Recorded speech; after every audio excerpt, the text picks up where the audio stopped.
तो दोस्तों, स्वागत है आप सभी का इस नई वीडियो लेक्चर में। तो जैसा कि आप सब जानते ही होंगे कि हमने एक लेक्चर सीरीज स्टार्ट की है प्रीलिम्स 2021 के लिए। तो इस सीरीज में क्या होगा कि जो प्रीवियस ईयर बेस्ड जो क्वेश्चंस हैं उनको हम जो है वो डिटेल में और कॉम्प्रिहेंसिवली जो कवर करेंगे। और इसके साथ साथ इस सीरीज का एक ये इम्पोर्टेंस ये होगा कि आपको एक आइडिया हो जाएगा कि कैसे जो रियल एग्जाम में जो यूपीएससी जो है वो क्वेश्चंस पूछती है। तो पॉलिटी की तरह ही हम बाकी सब्जेक्ट्स भी जो है वो कवर करेंगे और हम ये कोशिश करेंगे कि जल्द से जल्द जो है वो आपके 2010 से लेके 2020 तक जितने भी क्वेश्चंस अभी तक पूछे गए हैं उन सभी को जो है वो हम कंप्लीट करें और उनको जो है वो कॉम्प्रिहेंसिवली डिस्कस करें। तो आप ये कर सकते हैं कि इस लेक्चर सीरीज के लिए हमारे इस चैनल को सब्सक्राइब कर लें और बेल आइकन को प्रेस कर लें ताकि आगे आने वाली जितने भी जो वीडियोस हैं उनकी नोटिफिकेशन और जो अपडेट है वो आपको मिलती रहे। So let's continue this video. अब वो यहाँ पे ये पूछ रहा है विच of the following reflects the most appropriate relation between law and liberty. अब वो ये कह रहा है कि इन जो नीचे ऑप्शंस दिए आ गए हैं आपको, इनमें से कौन सा जो मोस्ट अप्रोप्रिएट एग्जाम्पल है और एक रिलेशनशिप बिठाता है लॉ एंड लिबर्टी में। तो लॉ को हम यहाँ पे पहले देख लेते हैं। लॉ क्या है?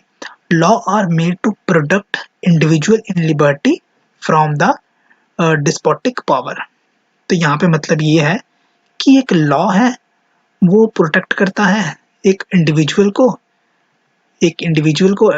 यहाँ पे कौन आ गया, जो सिटीजन्स आ गए कंट्री के, कि उनको जो है वो एक प्रोटेक्शन प्रोवाइड करेगा और उनके जो है वो लिबर्टी को जो वो सेव करेगा। तो लॉ का ये काम है। और लिबर्टी यहाँ पे क्या आ गई?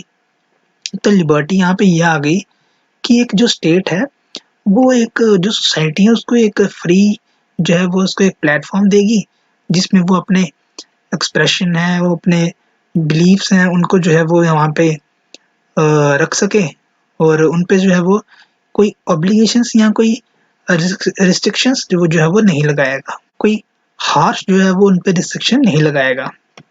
तो लिबर्टी का मतलब यहाँ पे ये आ गया। तो अब इन दोनों को जो है वो प्रॉपरली हम देखेंगे ऑप्शंस में। तो आपका जो ऑप्शन ए है वो भी ठीक होता है यहाँ पे। अगर आपका ऑप्शन बी है तो ये भी आपका ऑप्शन ठीक होता है। लेकिन जो यूपीएससी की ऑफिसर की थी उसमें जो है वो आपका ऑप्शन बी करेक्ट दिया गया था। तो उस लिहाज से आपका जो सही ऑप्शन है वो ऑप्शन बी है। तो इसका मतलब ये है कि जहाँ पे कम लॉज होंगे, जहाँ पे कोई लॉ नहीं होगा, वहाँ पे कोई लिबर्टी नहीं होगी। क्योंकि जहाँ पे कोई लॉ नहीं होगा वहाँ पे लिबर्टी नहीं होगी। लॉ यहाँ पे क्या आ गया? लॉ आ गया एक कॉन्स्टिट्यूशन लॉ जो एक विल ऑफ द पीपल से जो है वो क्रिएट किया गया है वो। और जो विल ऑफ द पीपल से चीज क्रिएट की गई है वो तो विल जो सिटीजन्स के जो वो हक के लिए ही होगी। तो अगर वहाँ पे लॉ ही नहीं होगा तो लॉ की जगह वहाँ पे क्या हो गया? लॉ की जगह वहाँ पे डिक्टेटरशिप होगी। तो जब वहाँ पे डिक्टेटरशिप होगी तो वहाँ पे लिबर्टी होने का तो कोई मतलब ही नहीं है। ओके, तो इसीलिए यूपीएससी ने जो है वो ऑप्शन बी को यहाँ पे जो है वो करेक्ट ऑप्शन दिया था। तो चलिए अब मूव करते हैं हम अपने नेक्स्ट क्वेश्चन की तरफ। तो यहाँ पे पूछ रहा है in the context of polity which one of the following you accept as the most appropriate definition of liberty. तो यहाँ पे उन्होंने ये पूछा है कि पॉलिटी के सेंस में, पॉलिटी क्या होगी, मतलब कि एक पॉलिटिकल सेंस में अगर हम देखें तो जो लिबर्टी है उसकी बिल्कुल एक सटीक डेफिनेशन जो है वो कौन सी है। तो यहाँ पे उन्होंने नीचे कुछ ऑप्शन दिए हुए हैं। Protection against the tyranny of the political rulers. अब यहाँ पे टायरनी क्या है? टायरनी यहाँ पे आ गई तानाशाही। जैसे आप देखते होंगे वहाँ पे नॉर्थ कोरिया में जो है वो आप देखते होंगे। सेकेंड यहाँ पे आ गया एब्सेंस ऑफ रिस्ट्रेंट। और सी यहाँ पे आ गया opportunity to do whatever one likes. और डी यहाँ पे आ गया opportunity to develop oneself fully. तो यहाँ पे ये सबको जो है वो मोस्ट ऑफ द जो एस्पिरेंट्स थे वो ऑप्शन ए टिक करके आए थे यहाँ पे। लेकिन जब यूपीएससी की ऑफिशियल आंसर की आई थी तो उसमें ये था कि opportunity to develop oneself fully, opportunity to develop oneself fully. तो यहाँ पे आपका डी ऑप्शन जो है वो यूपीएससी की ऑफिशियल आंसर की में उसको सही माना गया था। तो जो इसकी जो डेफिनेशन थी आपकी एनसीईआरटी में वो ये थी, liberty is a state of being free, liberty is a state of being free with in the society from oppressive restriction imposed by authority on one's way of life, behavior and political views। तो अगर आप इस definition के उस पे तहत से जाते तो आपको यहाँ पे ऑप्शन ए जो है वो करेक्ट लगता। लेकिन यहाँ पे जो यूपीएससी ने जब अपनी आंसर की दी तो यहाँ पे ऑप्शन डी को जो है वो यहाँ पे करेक्ट माना गया था। तो मूव करते हैं अपने नेक्स्ट क्वेश्चन की तरफ। तो उसमें भी वो ये पूछ रहा है, the constitution 73rd amendment act of 1992। तो अगर आप सबको याद होगा कि जो 73rd अमेंडमेंट एक्ट है कॉन्स्टिट्यूशन की वो पंचायती राज से जो है वो रिलेटेड है। ओके, तो aims to promote Panchayati Raj institution in the country which provides for which of the following.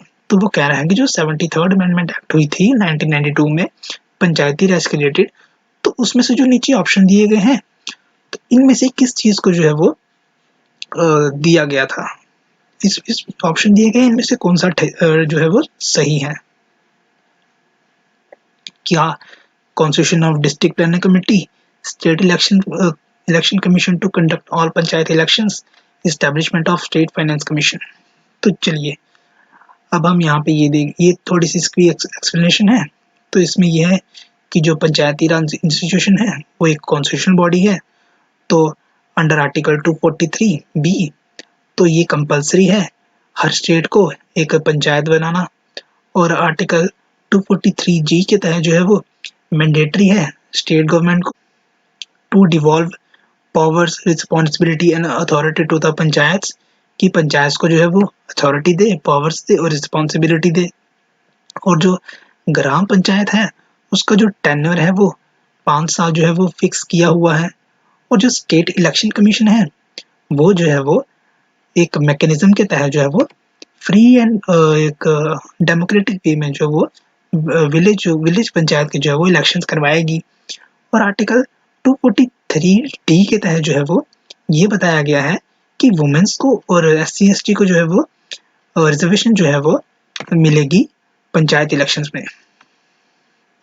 और जो स्टेट फाइनेंस कमीशन है उसको डायरेक्शंस हैं कि वो जो फंड्स हैं फाइनेंशियल जो है वो असिस्टेंस है वो प्रोवाइड करेगा पंचायत को हर 5 साल में। तो आपके अगर इन ऑप्शंस के बेसिस पे जाया जाए तो आपके जो सारे के सारे ये चीज़ें हैं वो यहाँ पे करेक्ट होती हैं। तो आपका जो सही ऑप्शन होता है वो आपका डी ऑप्शन जो है वो आपका यहाँ पे करेक्ट ऑप्शन होता है। तो ये अब हम मूव करते हैं अपने नेक्स्ट क्वेश्चन की तरफ। तो अब इसमें ये पूछ रहा है, under the scheduled tribe and other traditional forest development right act 2006 which shall be the authority to initiate the process of determining the nature, extent of individual or community forest right और both। इस question में वो ये कह रहा है, under the schedule right and other forest development right act 2006 के तहत अगर कोई इंडिविजुअल या किसी कम्युनिटी के जो राइट हैं उनको बताना, तो उन सभी चीज़ों का जो वो इनिशिएट कौन करेगा। यहाँ पे आपको कुछ ऑप्शन दिए गए हैं कि स्टेट फाइनेंस डिपार्टमेंट करेगा, डिस्ट्रिक्ट कलेक्टर करेगा, तहसीलदार करेगा, BDO मंडल रेवेन्यू ऑफिसर, ये तीनों एक ही होते हैं, या ग्राम सभा करेगी। जिनको ऑप्शन पता है वो नीचे कमेंट बॉक्स में लिख दीजिए, और जिनको नहीं पता उनके लिए यहाँ पर मैं एक्सप्लेन करता हूँ कि जो recognition of the rights of the individual है या कम्युनिटी है under the scheduled tribe and forest development right act 2006, तो ग्राम सभा जो है वो ग्राम सभा और विलेज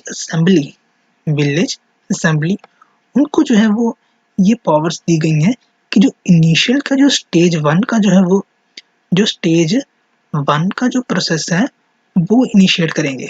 स्टेज 1 का जो इनिशिएट कौन करेंगे? ग्राम सभा या विलेज असेंबली। और जो इसके बाद जो स्टेज 2 है उसको जो है वो आपका जो स्क्रीनिंग वगैरह करेंगे, जो उस पे ग्राउंड लेवल पे जाके देखेंगे, वो आपका सब डिवीज़न देखेगा। सब डिवीज़न देखेगा या आपका डिस्ट्रिक्ट लेवल की जो अथॉरिटी वो देखेगी।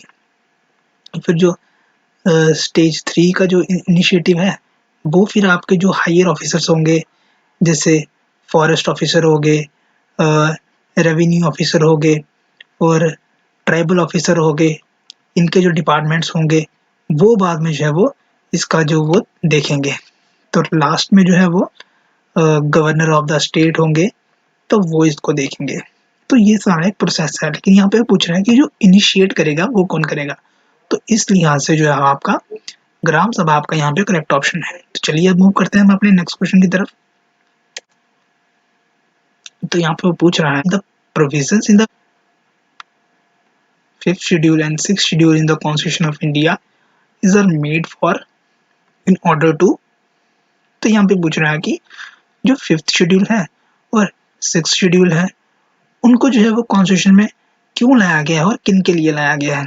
तो नीचे आपको कुछ ऑप्शन दिए गए हैं और यहाँ पे पहला ऑप्शन आपको ये दिया गया है, to protect the interest of schedule tribe, determining the boundaries between states, determining the power, authority and responsibility of panchayats, protect the interest of all the border states। तो चलिए अब इनकी देखते हैं कि एक लॉजिकल वे में देखते हैं इनको कि क्या इनका जो करेक्ट आंसर होना चाहिए। तो यहाँ पे अगर हम देखें कि जो determining the powers, authority and responsibility of the panchayat, तो वो तो पंचायत का एक्ट होगा और पंचायत की एक्ट में तो वो 11th शेड्यूल और 12th शेड्यूल में जो है वो 11th शेड्यूल में पंचायत का दिया गया है और 12th शेड्यूल में जो है वो म्युनिसिपैलिटीज का दिया गया है। तो ये ऑप्शन तो यहाँ पे सरासर गलत हो गया, ये ऑप्शन आपका सही नहीं है, तो सी कैंसिल हो गया। तो यहाँ पे जो डी ऑप्शन है, to protect the interest of the all border states, तो ये तो यहाँ पे 5th शेड्यूल और 6th शेड्यूल का यहाँ पे काम ही नहीं है, तो ये भी यहाँ पे आपका गलत हो गया ऑप्शन। और जो बी आ गया कि determining the boundaries between states, तो यहाँ पे ये ऑप्शन भी नहीं होगा। और अगर आपको पता होगा कि जो अरुणाचल प्रदेश है रिसेंटली वो क्या कर रहा है, वो डिमांड कर रहा है 6th शेड्यूल की डिमांड कर रहा है। सेम डिमांड जो है वो आ रही है लद्दाख से। लद्दाख क्या कह रहा है कि उनको भी जो है वो 6th शेड्यूल में जो है वो रखा जाए। अब देखते हैं ये डिमांड क्यों आ रही है। अरुणाचल प्रदेश है वो ट्राइबल एरिया है, क्योंकि मोस्ट ऑफ द ट्राइब्स वहाँ पे रहती हैं। लद्दाख जो है वो ट्राइबल एरियाज है, वो most of the tribal population है वो भी वहाँ पे रहती हैं। तो ये जो एरियाज हैं ये ट्राइबल एरियाज की डिमांड कर रहे हैं। तो जो ट्राइबल एरियाज क्या हो गए, जो जहाँ पे शेड्यूल ट्राइब्स रहते हैं। तो आपका जो ऑप्शन होगा वो आपका ऑप्शन ए ऑप्शन होगा, to protect the interest of schedule tribe. अगर किसी भी तरीके से आपको ये वीडियो इन्फॉर्मेटिव लगी है तो please like, share and subscribe to our channel और बेल आइकन को प्रेस कर दीजिए ताकि आने वाले जितने भी अपडेट्स हैं उनका नोटिफिकेशन जो है वो आपको आता रहे। तो आज के लिए बस इतना ही रखते हैं। Have a nice day. Thank you.